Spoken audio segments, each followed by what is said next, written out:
Esse vídeo é destinado ao senador Eduardo Girão, do Partido Novo do Ceará, que é um partido que diz que se propõe a fazer uma nova política, mas que a gente imagina que é andando para frente. Mas depois daquela cena vexatória da contadora de histórias Niédia Genari no Senado, contratada pelo Eduardo Girão, a gente vê que essa nova política, a que o Novo se propõe, é dando passos para trás. Aí, lendo um artigo científico do Bruno Ricardo Bergamo Florentino, da Universidade Federal de São João del Rei, em Minas Gerais, publicado pela Fractal, revista de psicologia, em junho de 2015, com o título As possíveis consequências do abuso sexual praticado contra crianças e adolescentes, eu decidi solicitar ao Eduardo Girão, que já que ele gastou dinheiro público, o nosso dinheiro, com aquela truanice, que ele também contratasse uma contadora de histórias para mostrar o lado de quem importa, da vítima de estupro. E aí eu vou ler uns trechos desse artigo científico que eu acabei de citar para ajudar na interpretação dessa profissional. Vou começar. Day et al. 2003, e aí Day é o nome do autor, Day VP, et al. É e outros, É linguagem de bibliografia, e 2003 o ano que ele publicou isso, que eles publicaram isso. Citam algumas possíveis manifestações psicológicas decorrentes da violência doméstica, que ocorrem a curto e longo prazo.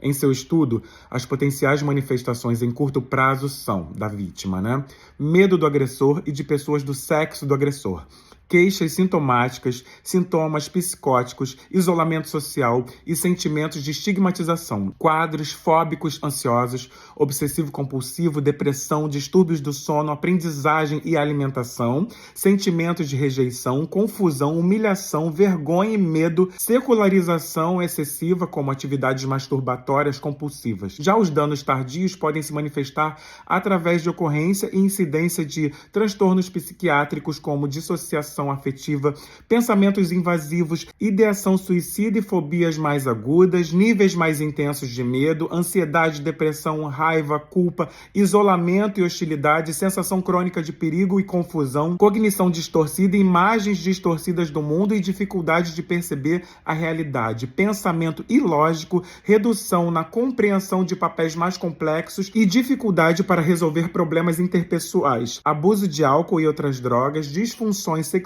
disfunções menstruais e homossexualidade/lesbianidade. E aí, quando ele diz homossexualidade/lesbianidade, não é que seja um problema, porém é um problema quando a pessoa é heterossexual e ficou com trauma da condição sexual do seu agressor e aí escolhe mudar de condição sexual compulsoriamente, porque tem medo das pessoas que se pareçam com o seu agressor. Vou continuar. Ao discorrer sobre as consequências do abuso sexual praticado contra crianças e adolescentes, é essencial pensar o quanto é monstruosa a deturpação da condição física, biológica ou orgânica, pois o abuso sexual compreende uma violação do corpo da vítima que muitas vezes sai com ferimentos na própria pele. Dessa forma, é possível apontar como consequências orgânicas lesões físicas gerais, lesões genitais, lesões anais, gestação, doenças sexualmente transmissíveis, disfunções sexuais, hematomas, contusões e fraturas. Usualmente, a vítima sofre com ferimentos advindos de tentativas de enforcamento, lesões genitais que não se dão somente pela penetração e sim por meio da introdução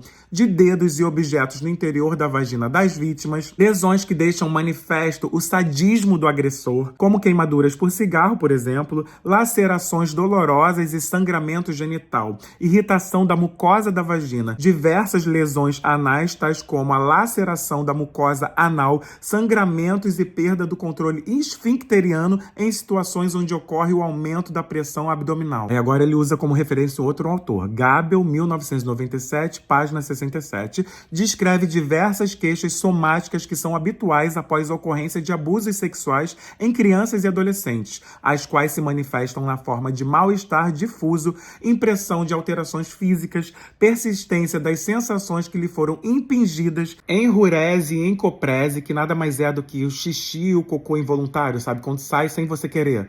Dores abdominais agudas, crises de falta de ar e desmaios, problemas relacionados à alimentação como náuseas, vômitos, anorexia ou bulimia, interrupção da menstruação mesmo quando não houve penetração vaginal. Isso deve ser porque o trauma é tão grande que mexe com toda a fisiologia do corpo da mulher. Bom, no campo da neurologia existem pesquisas e estudos sustentando hipóteses de que situações de violência e abuso sexual podem acarretar em danos temporários ou permanentes na estrutura do cérebro, como mostra a citação a seguir. Aí eu vou ler a citação. Procurando observar o efeito sobre o sistema límbico de pessoas que haviam sofrido abuso na infância, utilizou a técnica da coerência em eletroencefalograma, um sofisticado método de análise quantitativa que fornece evidências sobre a microestrutura do cérebro. Comparou 15 voluntários saudáveis com 15 pacientes psiquiátricos, crianças e adolescentes que tinham histórico confirmado de intenso abuso físico ou sexual. Medidas de coerência mostraram que os córtex esquerdos dos jovens do grupo controle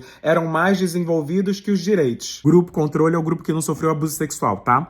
Já os pacientes que haviam sofrido maus tratos possuíam o córtex direito claramente mais desenvolvido, embora todos fossem destros e, portanto, tinham um córtex esquerdo dominante. Ou seja, se você é destro, o teu córtex esquerdo tem que ser maior, porque ele é o dominante. Só que o córtex direito é o da emoção, o esquerdo é o da razão. E aí, o que esse autor quis dizer aqui? Que o trauma emocional foi tão grande que o córtex direito ficou maior que o esquerdo. Aí o autor é Teicher, de 2022, Apud Romaro, Capitão, 2007, página 143. O que isso quer dizer, Apud? Que, na verdade, o Capitão Romaro citou o Teicher no livro dele. Aí tem mais um autor aqui que ele cita. Silva, de 2000, fez uma revisão da literatura sobre os efeitos da desordem do estresse pós-traumático e apontou 6 elementos comuns.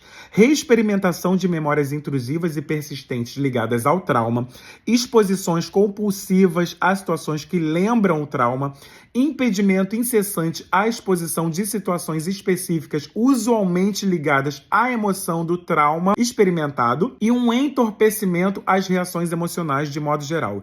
Diminuição da capacidade de usar a linguagem falada, substituindo estas por gestos como guia para a ação, distúrbios ligados à desatenção, tais como desconcentração, discriminação de estímulo, alterações no mecanismo da defesa psicológica e na identidade pessoal. E, por último, alterações na identidade pessoal. Ou seja, uma confusão total que a pessoa não sabe nem mais quem ela é direito. E mais 2 autores aqui. De acordo com Flores e Caminha, de 1994, as principais manifestações são divididas em 3 grupos.